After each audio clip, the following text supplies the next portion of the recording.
And mga kids, kain tayo ng sushi kasama ko si amo babae. So ayan nga mga kids, ito nga yung araw na nag-pictorial si Dingding at saka si Charlotte gagamitin nila sa pagkuha ng visa nila sa China. So ayan, and after namin doon, hindi ko na nakuhanan, and then ayan, kumain kami kasi nagutom na yung dalawang alaga ko, kasama ko nga pala si amo. And then nagdiretso kami dito sa Shushiro yung tawag nito, hindi ko na videohan doon sa harapan niya.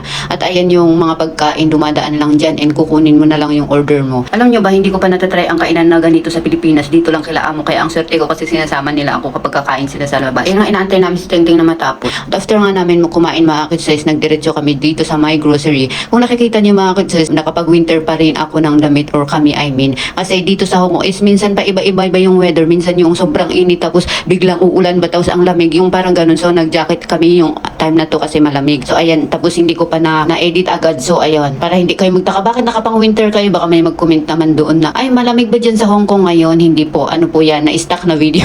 Parang last week or last month ko na kinuha to. Basta yung time na paiba-iba yung weather kagaya ng mood mo. So ayan, hanggang dito na lang mga kids. Bye!